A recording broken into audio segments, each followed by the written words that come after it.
Hello everyone, start કરીએ આપણે હરિતકણ.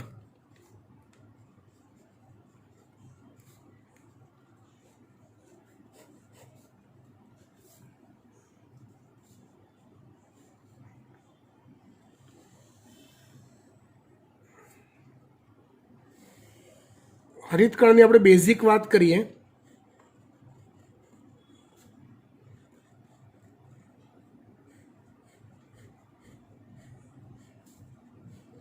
તો આ જે રચના અત્યારે હું દોરી રહ્યો છું એ છે ગ્રેનમ.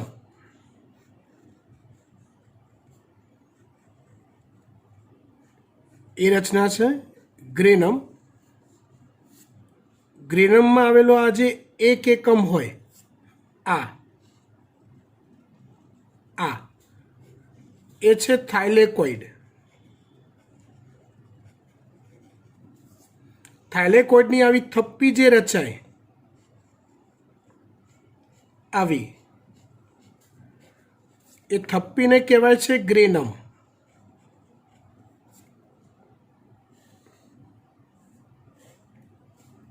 એ ગ્રેનમ એકબીજા સાથે જોડાયેલા હોય એક પટલ દ્વારા, જેને કહેવાય આંતરગ્રેનમ પટલ. ગ્રેનમ એકબીજા સાથે જોડાયેલા હોય એક પડદા દ્વારા, જેને કહેવાય છે આંતરગ્રેનમ પટલ. અને આ છે એનું આધારક દ્રવ્ય, જેને કહેવાય છે સ્ટ્રોમા અથવા હરિતકણનું આધારક.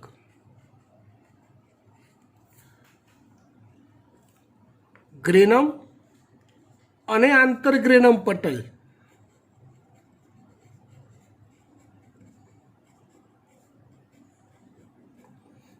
થી બનતી જે રચના છે, કોમન રચના, એને કહેવાય છે લેમિલી તંત્ર.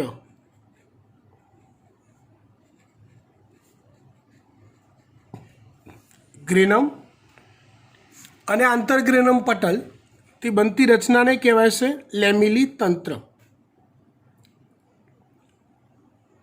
ટેક્સ્ટબુકમાં આના વિશે ડિટેલમાં પુષ્કળ ચર્ચા આપેલી છે. સુકોષ કેન્દ્રી કોષમાં ગ્રેનમ એ 20 થી 50 જેટલા થાઇલેકોઇડ ધરાવે છે. ગ્રેનમ 20 થી 50 જેટલા થાઇલેકોઇડ ધરાવે છે. અને હરિતકણમાં ગ્રેનમની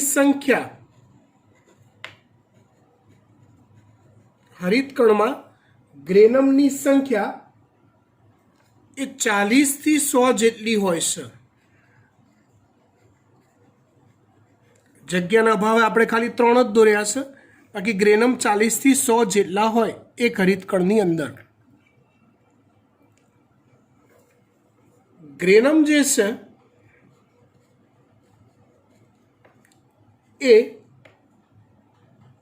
પ્રકાશ સંશ્લેષણનો જે પ્રથમ તબક્કો છે, જેનું નામ છે પ્રકાશ રાસાયણિક તબક્કો. તમને ખબર છે તે પ્રકાશ રાસાયણિક તબક્કાનું સ્થાન છે. એટલે કે પ્રકાશ રાસાયણિક તબક્કો ક્યાં થાય છે તો કે ગ્રેનમમાં થાય છે. અને સ્ટ્રોમામાં અથવા આધારકમાં જૈવ સંશ્લેષણ તબક્કો થાય છે.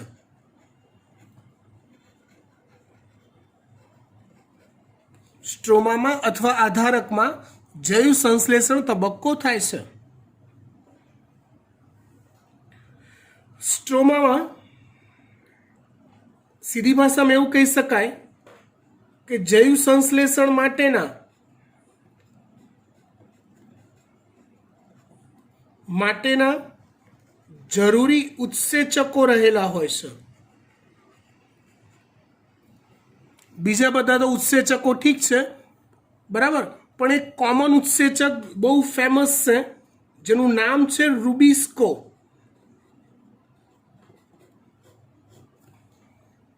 જૈવ સંશ્લેષણ પ્રક્રિયાની શરૂઆત માટે રૂબિસ્કો ઉત્સેચક અનિવાર્ય છે.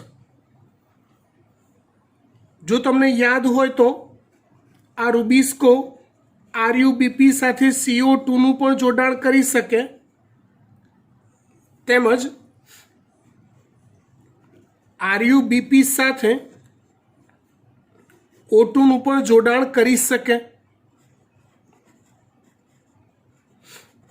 એટલે આરયુબીપી નું કાર્બોક્સિલેશન પણ કરે અને આરયુબીપી નું ઓક્સિજનેશન પણ રૂબિસ્કો દ્વારા થઈ શકે.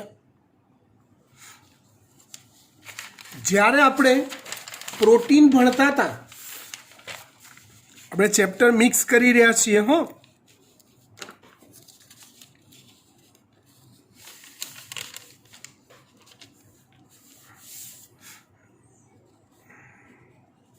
જ્યારે આપણે પ્રોટીન ભણતા હતા ને ત્યારે એમાં આવતું હતું કે સૌથી વધુ પ્રભાવી પ્રોટીન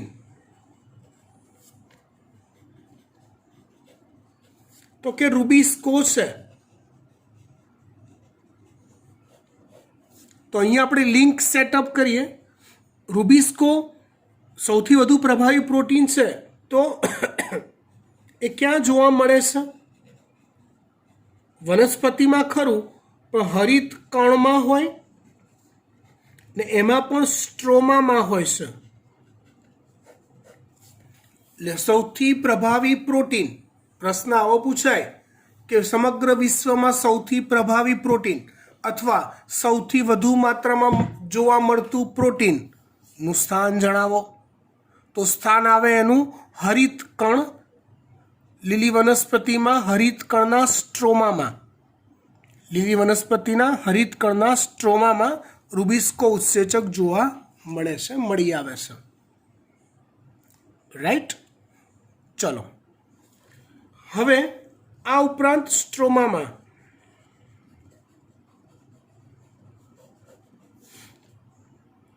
વલયાકાર ડીએનએ પણ આવેલા હોય છે. સ્ટ્રોમામાં વલયાકાર ડીએનએ પણ આવેલા છે. એક વસ્તુ યાદ રાખવાની, યાદ રાખો, જે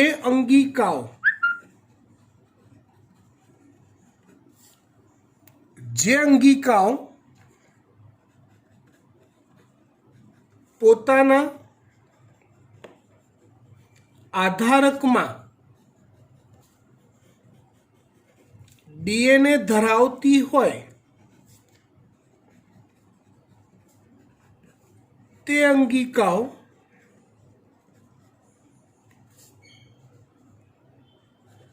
અંશતઃ કે સંપૂર્ણ સ્વયં સંચાલિત હોય.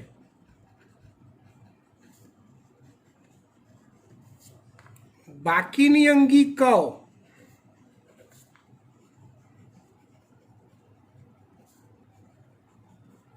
ના સંપૂર્ણ કાર્યનું નિયંત્રણ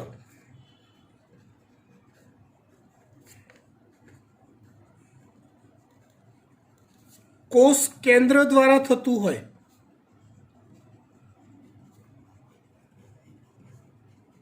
બાકીની કોઈ બી અંગિકા લઈ લો જેના આધારકમાં વલયાકાર ડીએનએ કે ડીએનએ હાજર નથી, એના સંપૂર્ણ કાર્યનું નિયંત્રણ તો કે કોષ કેન્દ્ર પાસે હોય. પણ જે વલયાકાર ડીએનએ ધરાવે છે પોતાના આધારકની અંદર, એ અંગિકાનું કાર્યનું નિયંત્રણ મહદઅંશે અંગિકાની પોતાની પાસે હોય, તે સ્વયં સંચાલિત હોય. બરાબર. કણાભ સૂત્રના આધારકમાં પણ વલયાકાર ડીએનએ છે. તો કણાભ સૂત્ર માટે એવું કહેવાય છે કે સ્વયં બેવડાતી અંગિકા છે. જ્યારે જ્યારે કોષ વિભાજનનો સમય હોય, સમજો, યાદ રાખો, સમજો, કોષ ચક્ર યાદ કરો, કોષ ચક્ર. જ્યારે કોષ વિભાજનનો સમયગાળો હોય ત્યારે એકમાંથી બે કોષ બનવાના હોય ત્યારે કોષની અંદરના બધા જ દ્રવ્યો બેવડાવવા જોઈએ. તો એમાં સમજો, એમાં હરિતકણ અને કણાભસૂત્રનું બેવડાવવાનું જે સંચાલન છે એ લોકો પોતે કરે છે. બેવડાવવાનું કાર્યનું સંચાલન એ બંને પોતે કરે છે, કેમ કે એ પોતે પોતાના વલયાકાર ડીએનએ ધરાવે છે માટે. આ ઉપરાંત સ્ટ્રોમામાં આધારક સ્ટ્રોમામાં રિબોઝોમ્સ આવેલા હોય છે.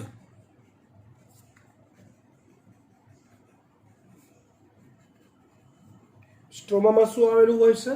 રિબોઝોમ્સ આવેલા હોય છે. ત્યાર પછી એક અગત્યની વાત, હરિતકણના સ્ટ્રોમામાં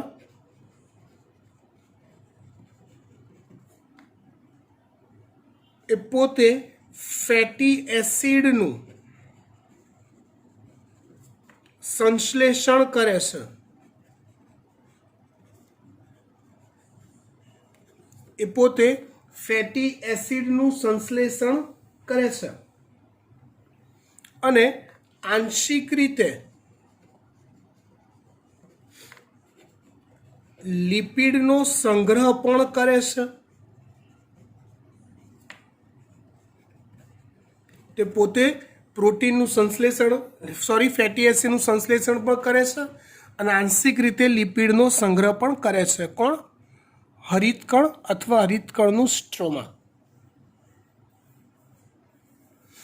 એટલે ફેટી એસિડ સંશ્લેષણ માટેના ઉત્સેચકો પણ ફેટી એસિડ સંશ્લેષણ માટેના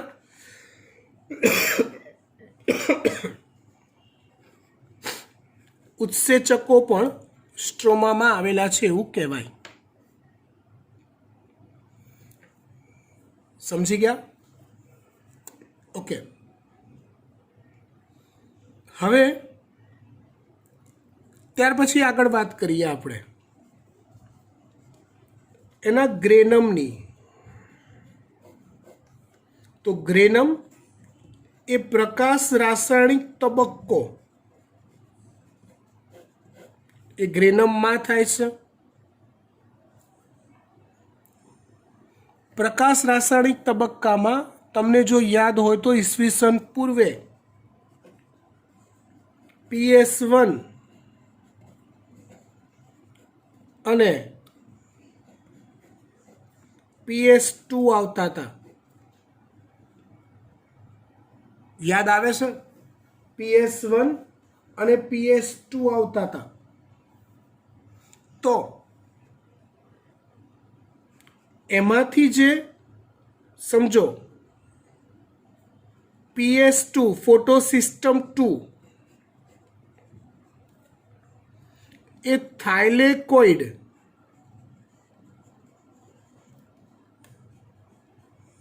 પટલ પર હોય છે. PS2 ક્યાં હોય? થાઇલેકોઇડ પટલ પર, પણ એ થપ્પીવાળા ભાગમાં હોય.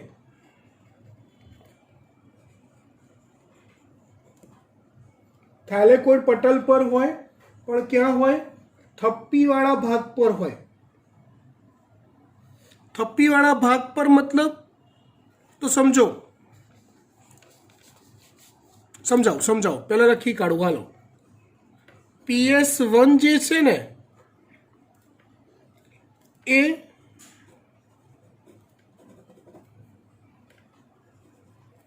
આ પેન ના ડખાય યાર, એક જ મિનિટ હો બેટા.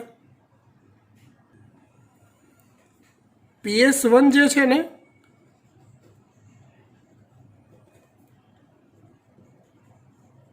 એ થાઇલેકોઇડ પટલ પર જ હોય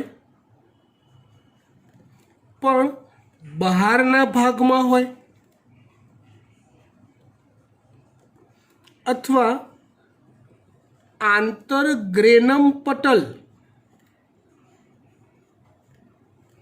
ના સંપર્ક સ્થાને હોય અથવા આંતરગ્રેનમ પટલના સંપર્ક સ્થાને હોય. હું આકૃતિ ડ્રો કરીશ એટલે તમને વધારે ખબર પડશે, એક્ઝેક્ટલી ખ્યાલ આવી જશે.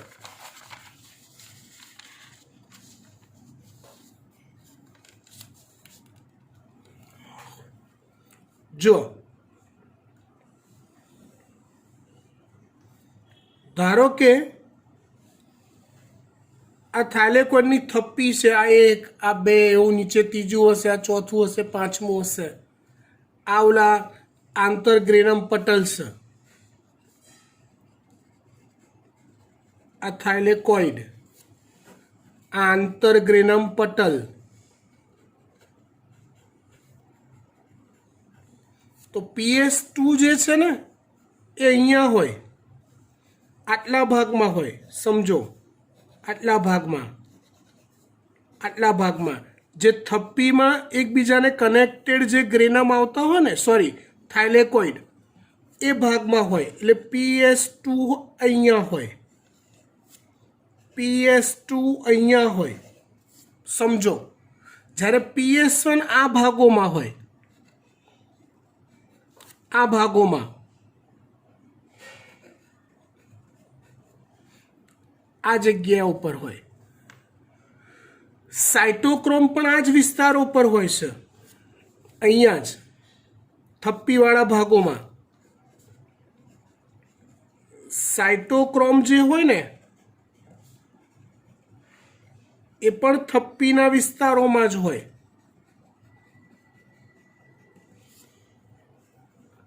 PS1 એ થપ્પીની બહાર જે સેપરેટ ભાગ થયો, આવો બીજા થાઇલેકોઇડના સંપર્કમાં ના હોય એવો, આ એવા ભાગોમાં PS1 આવેલું હોય. એ સિવાય તમને વાત કરું તો ATPase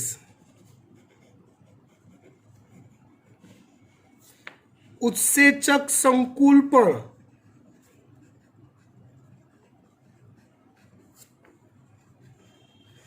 થાઇલેકોઇડ પટલ પર જ હોય.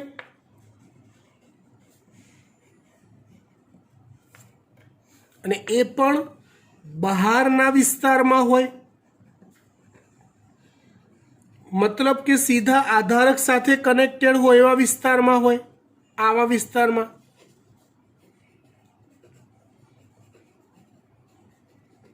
ATPase ઉત્સેચક સંકુલ, કેમિઓસ્મેટિક સિદ્ધાંત ભેગો કરી દીધો આપણે અહીંયા.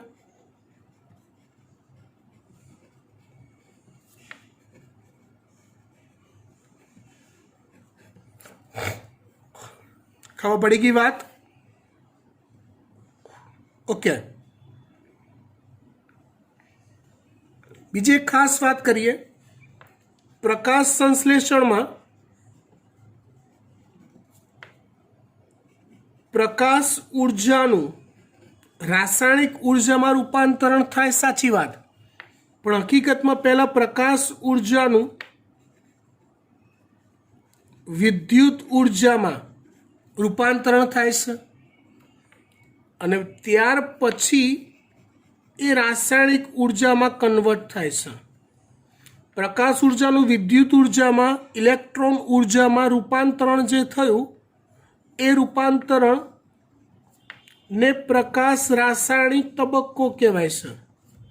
અને વિદ્યુત ઉર્જા આધારિત જે રાસાયણિક ઉર્જા બની એને જૈવ સંશ્લેષણ અથવા કેલ્વિન ચક્ર તબક્કો કહેવાય છે. ઓકે, હરિતકણ વિશે આટલું જ. આમ તો બહુ બધું આવે, પણ જેટલું આપો એટલું ઓછું છે. 5 લેક્ચર નીકળે એકલા હરિતકણ સમજાવવામાં, રાઈટ? પણ જેમ જેમ તમે MCQ સોલ્વ કરતા જશો, મેક્સિમમ જે આવું આપવું જોઈતું તેટલું મેં સમજાવી દીધું છે. તમે જેમ જેમ MCQ સોલ્વ કરતા જશો તેમ તેમ વધુ ને વધુ ક્વેરીવાળા ક્વેશ્ચન્સ આવશે, એમ હું તમને વધુ સમજાવતો જઈશ. બરાબર? બાકી જે બાળકો સોલ્વ કરવાના જ નથી, રાઈટ, ટેક્સ્ટબુક પૂરી જ માંડ કરવાના છે મળતા. તો એ લોકો માટે તો આ સમજાવ્યું એ પણ ઓવરડોઝ છે. એટલે બાકીનું બધું હું સમજાવવા માગું છું, પણ જે માગે એને, જે માગશે, જે MCQ સોલ્વ કરશે, જે માગશે એને હું સમજાવીશ. જે નહીં માગે એને રામ રામ, જય શ્રી કૃષ્ણ. બાકી આટલું હરિતકણ માટે નીટમાં હોય. ચલો, ત્યાર પછી આપણે આગળ બીજી અંગિકા પર જઈએ. અંગિકા લઈએ છીએ આપણે ગોલ્ગી કાય. અંગિકા આપણે લઈએ છીએ ગોલ્ગી કાય. ગોલ્ગી કાય એ આવી રચના છે.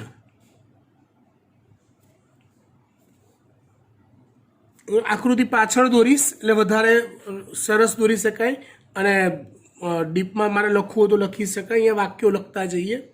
ગોલ્ગી કાયમાં નલિકામય એકમો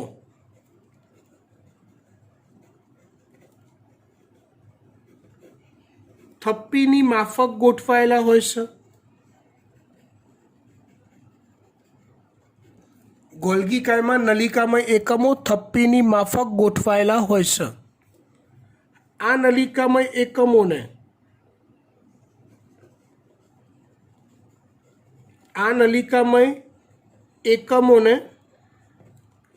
સિસ્ટરની કહેવાય છે. આ નલિકામય એકમોને શું કહેવાય છે? તો કે સિસ્ટરની કહેવાય છે. આ સિસ્ટરની થપ્પીઓ આવેલી હોય ક્યાં? ગોલ્ગી કાયમાં. બરાબર. ગોલ્ગી કાય ગમે ત્યાં હોય એવું કહેવાય છે કે તે કોષ કેન્દ્રની નજીકમાં હોય છે. તે કોષ કેન્દ્રની નજીકમાં જ ગોઠવાયેલી હોય.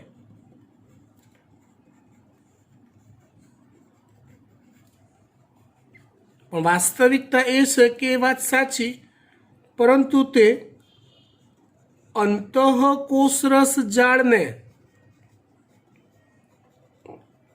સ્પર્શેલી જ હોય છે. હંમેશા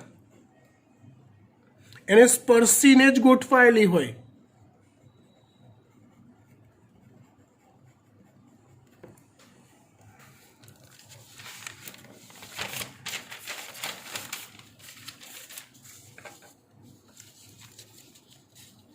જો એનું કારણ શું છે?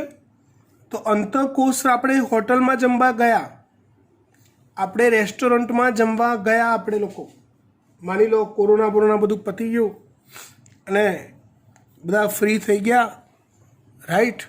ફ્રી થયા એટલે બધાએ કીધું કે સાહેબ હવે પાર્ટી તો આપો યાર, થોડાક ફ્રેશ થઈએ. આપણે હોટલમાં જમવા ગયા, મસ્ત મજાનું સ્ટાર્ટરથી માંડીને ડેઝર્ટ સુધીનું બધું જ મેનુ આપણે મંગાવ્યું હોટલમાં. તો એ આપણે જે બી મેનુ ડિસાઈડ કર્યું એ બનાવશે કોણ? કિચનમાં રહેલો રસોઈયો. એ કયા ક્રમમાં બનાવે છે એ આપણે જોવા નથી જતા. પહેલાં શું બનાવે પછી શું બનાવે એ નક્કી કરે. પણ એણે જે બનાવ્યું એને કયા ક્રમમાં આપણને પીરસવું એ વેટર નક્કી કરે છે. એ વેલ ટ્રેન હોય છે.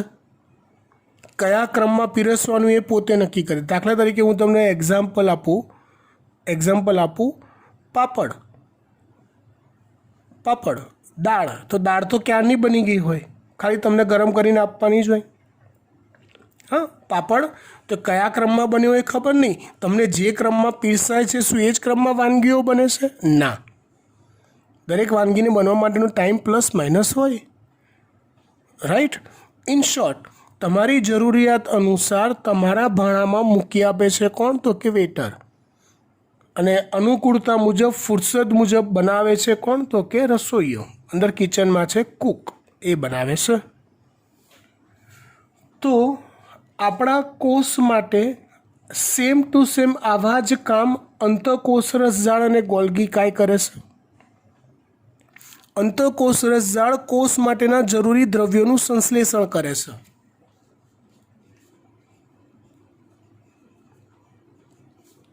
અંતઃકોષ રસજાળ કોષ માટેના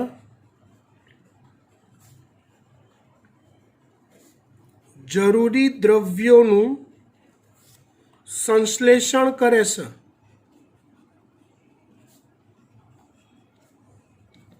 જ્યારે જ્યારે એની અનુકૂળતા મુજબ, ફુરસદ મુજબ, રાઈટ,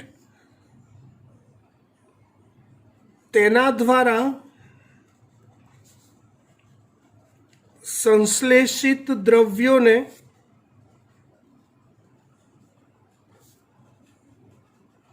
પુટિકા સ્વરૂપે ગોલ્ગી કાય કોષ રસમાં મુક્ત કરે છે. એને કોષ રસમાં મુક્ત કરવાનું કામ કરે છે કોણ? તો કે ગોલ્ગી કાય. કયા સ્વરૂપે? તો કે પુટિકા સ્વરૂપે. આવી આકૃતિ આવતી હતી, તમને જો યાદ હોય તો, બાળ મિત્રો, સોરી કિશોર મિત્રો, બાળ મિત્રો નહીં, તમે મોટા થઈ ગયા છો.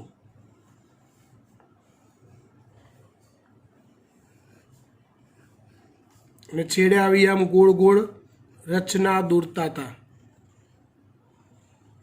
આ દરેક નલિકામય રચનાને સિસ્ટરની કહેવાય છે. એની થપ્પી હોય, અને આ છે પુટિકાઓ. હવે ગોલ્ગી કાયમાંથી મુક્ત થતી જે પુટિકાઓ હોય ને,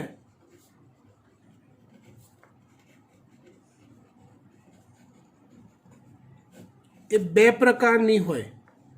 એક હોય છે લાઇસોઝોમ અને બીજી હોય છે ડિક્ટિયોઝોમ. જો ગોલ્ગી કાયમાંથી મુક્ત થતી પુટિકા એ બેવડા પટલવાળી હોય, એ કોથળી બેવડા સ્તર ધરાવતી હોય, તો એને ડિક્ટિયોઝોમ કહેવાય છે. અને એ કોથળી જો એક સ્તરીય રચના ધરાવતી હોય તો એને લાઇસોઝોમ કહેવાય છે. બેવડા સ્તર ધરાવતી હોય તો એને ડિક્ટિયોઝોમ કહેવાય છે. અને સિંગલ લેયર ધરાવતી હોય તો એને લાઇસોઝોમ કહેવાય છે.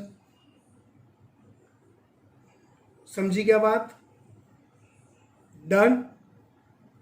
પાક્કું? આવડે? Yes, fine. હવે ત્યાર પછી આગળ વાત કરીએ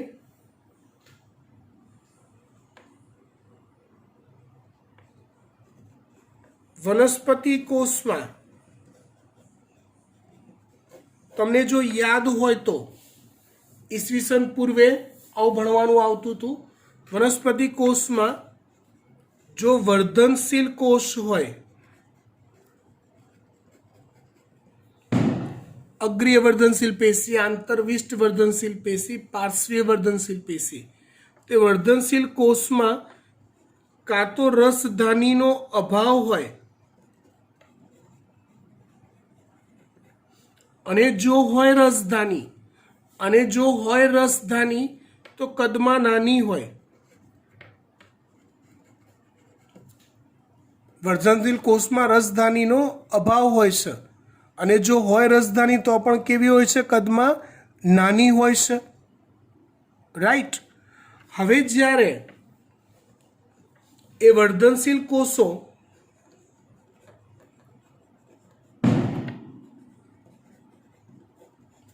જ્યારે સ્થાયી પેશીમાં ફેરવાય છે, એ સમયે અથવા એવું કહેવાય કે જ્યારે વિસ્તરણની પ્રક્રિયા થાય ત્યારે મોટા કદની રસધાનીઓ સર્જાય છે. કયા સમયે? જ્યારે વિસ્તરણની પ્રક્રિયા, યાદ કરો, કોષ વિભાજન, વિસ્તરણ અને વિભેદન, વૃદ્ધિના આવા 3 તબક્કાઓ આવે. આની આગળના યુનિટમાં મેં સમજાવ્યું હતું. વૃદ્ધિના 3 તબક્કા હોય, કોષ વિભાજન, વિસ્તરણ અને વિભેદન. તો વિસ્તરણ પ્રક્રિયામાં મોટા કદની રસધાનીઓ સર્જાય છે બેટા. તો ગોલ્ગી કાયની સિસ્ટરની વિસ્તરીને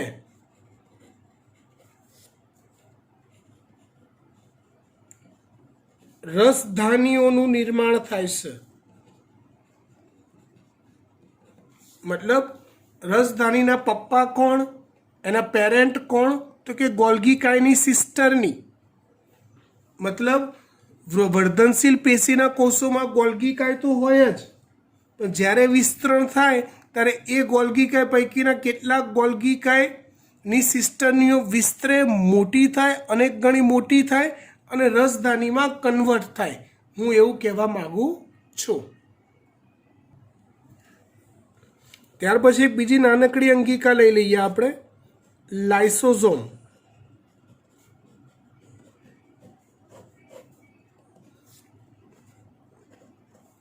ગોલ્ગી કાયમાંથી છૂટી પડેલી પુટિકા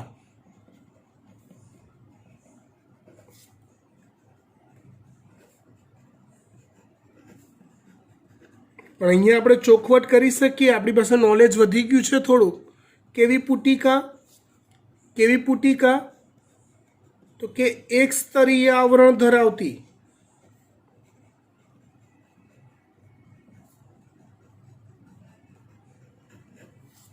ગોલ્ગી કાયમાંથી છૂટી પડેલી પુટિકા કઈ?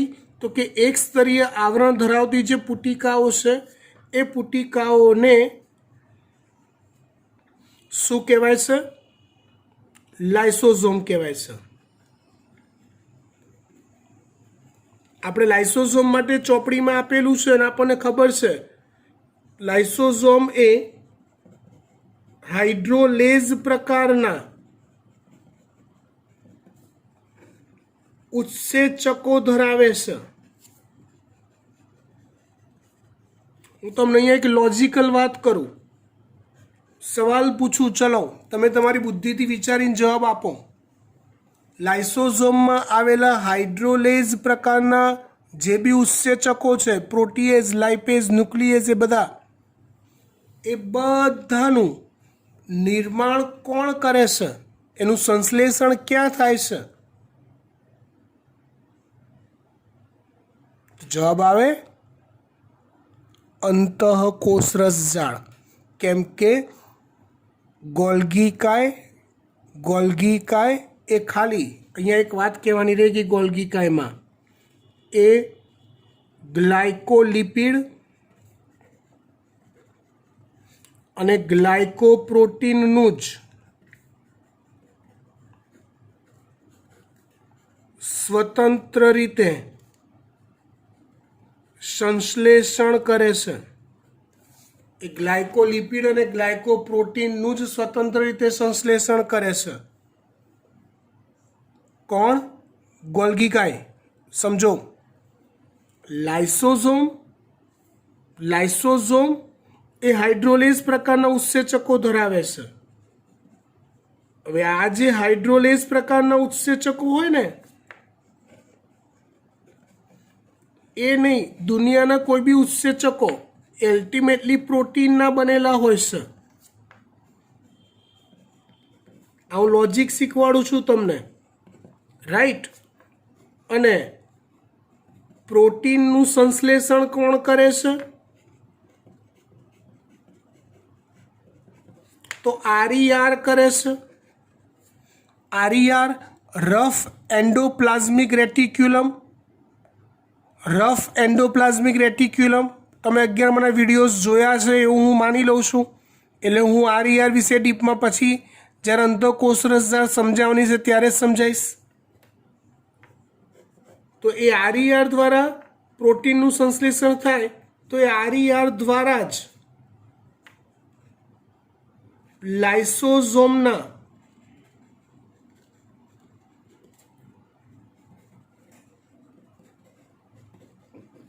હાઇડ્રોલેઝ પ્રકારના ઉત્સેચકોનું સંશ્લેષણ થાય છે. બાકીના જે બધા લાઇસોઝોમના કાર્ય આવતા હોય એ તો બધા આવે, જે આપણને ચોપડીમાં આપેલા છે એ બધા આપણને આવડતા હોય, રાઈટ? એ આત્મઘાતી કોથળી તરીકે વર્તે છે, કોષમાં બહારથી પ્રવેશેલા ઘટકો સૂક્ષ્મજીવોનું ભક્ષણ કરે છે, રાઈટ. બિનજરૂરી વિષકારક દ્રવ્યો હોય એનું વિઘટન કરે છે, બરાબર. એ બધું હું લખતો નથી, એ તમને કમ્પેરેટિવલી આવડે, કેમ કે લાઇસોઝોમ બેઝિકલી આપણને આવડતું હોય છે. લાઇસોઝોમની બીજી એક ખાસિયત, લાઇસોઝોમમાં બીજી કોઈ આંતરિક રચનાઓ હોતી નથી.